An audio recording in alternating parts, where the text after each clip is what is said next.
बन गया है आपकी जान का दुश्मन। चौंकिए मत, अपने घर में आप घिरे रहते हैं कई ऐसी चीजों से जिनको लगातार इस्तेमाल करने से आप हो सकते हैं बहुत बीमार।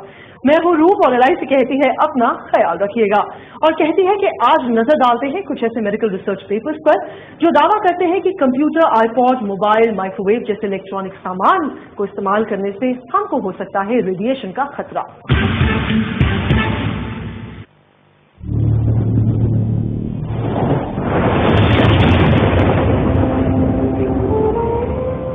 क्या आपका AC ठंडी हवा के साथ साथ आपको धीरे धीरे मौत की तरफ धकेल रहा है, या फिर माइक्रोवेव में खाना बनाते बनाते आप अपनी जिंदगी से खेल रहे हैं?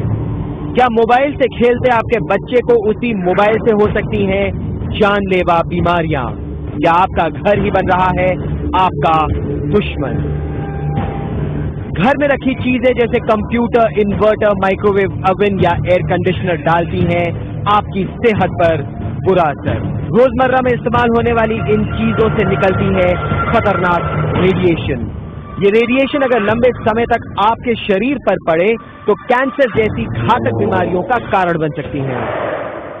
मोबाइल है, इसके बाद कंप्यूटर है, और कंप्यूटर के बाद आपके घर पे UPS है, इसके अतिरिक्त आपका हेयर ड्रायर है, इसके अतिरिक्त आपका कम्युनिकेशन लाइन है, फॉल्टी वायरिंग है। ये सभी स्रोत हैं हानिकारक रेडिएशन के।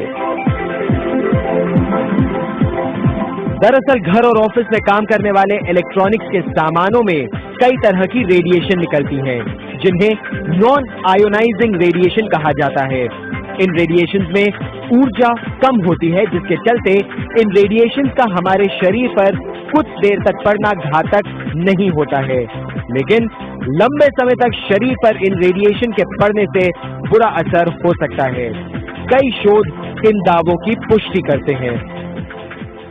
नॉन आयोनाइजिंग रेडिएशन का खतरा छोटे बच्चों को और प्रेग्नेंट मदर्स को ज्यादा रहता है, क्योंकि ये वल्नरेबल ग्रुप में आते हैं। इनको नॉन आयोनाइजिंग रेडिएशन के हैजर्ड्स को टैकल करने की शक्ति थोड़ी कम होती है या पूरी तरह से डेवलप नहीं होगा। अमेरिका में हुए एक सर्वे में पाया गया है कि दुनिया में ऐसे लोगों की संख्या काफी बढ़ गई है जिन्हें इलेक्ट्रोमैग्नेटिक हाइपरसेंसिटिविटी सिंड्रोम है। इस सिंड्रोम से ग्रसित लोग जैसे ही इलेक्ट्रोमैग्नेटिक फील्ड में आते हैं, उन्हें सिर दर्द, जुकाम, देखने में तकलीफ, हाई ब्लड प्रेशर और दिल के दौरे जैसे लक्षण शुरू हो सकते हैं।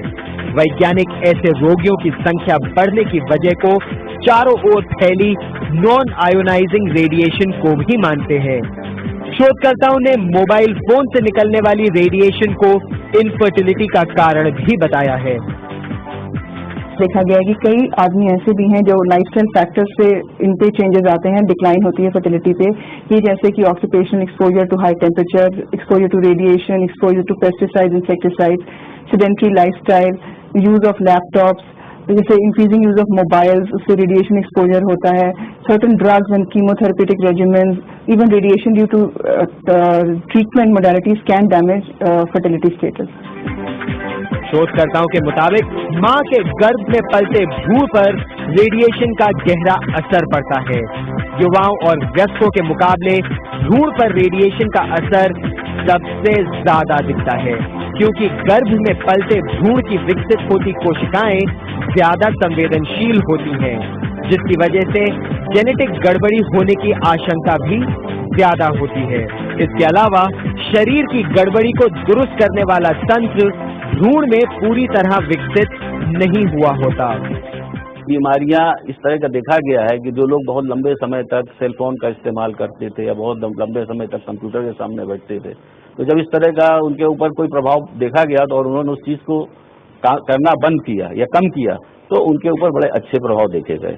इसलिए हम कह सकते हैं कि इन चीजों से सीधा सीधा हमारे ऊपर प्रभाव हो रहा है। घर और ऑफिस के इलेक्ट्रॉनिक सामानों से रेडिएशन अलग अलग स्तर पर निकलती हैं। अगर ये स्तर सेफ लिमिट से नीचे हो तो इन रेडिएशन का हमारे शरीर पर बुरा असर नहीं पड़ेगा, लेकिन कुछ शोधकर्ता मानते हैं कि अगर इसी स्तर पर रेडिएशन ज्यादा लंबे समय तक हमारे शरीर पर पड़े तो नुकसान होने की आशंका ज्यादा होती है और फिर ये रेडिएशन बन जाती है एक धीमा जहर। दिल्ली से राजेंद्र की रिपोर्ट।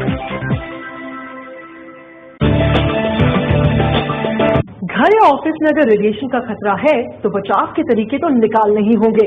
कुछ नहीं हो सकता ये ना सोचें, तरीके निकालें और अपने को बचाएं।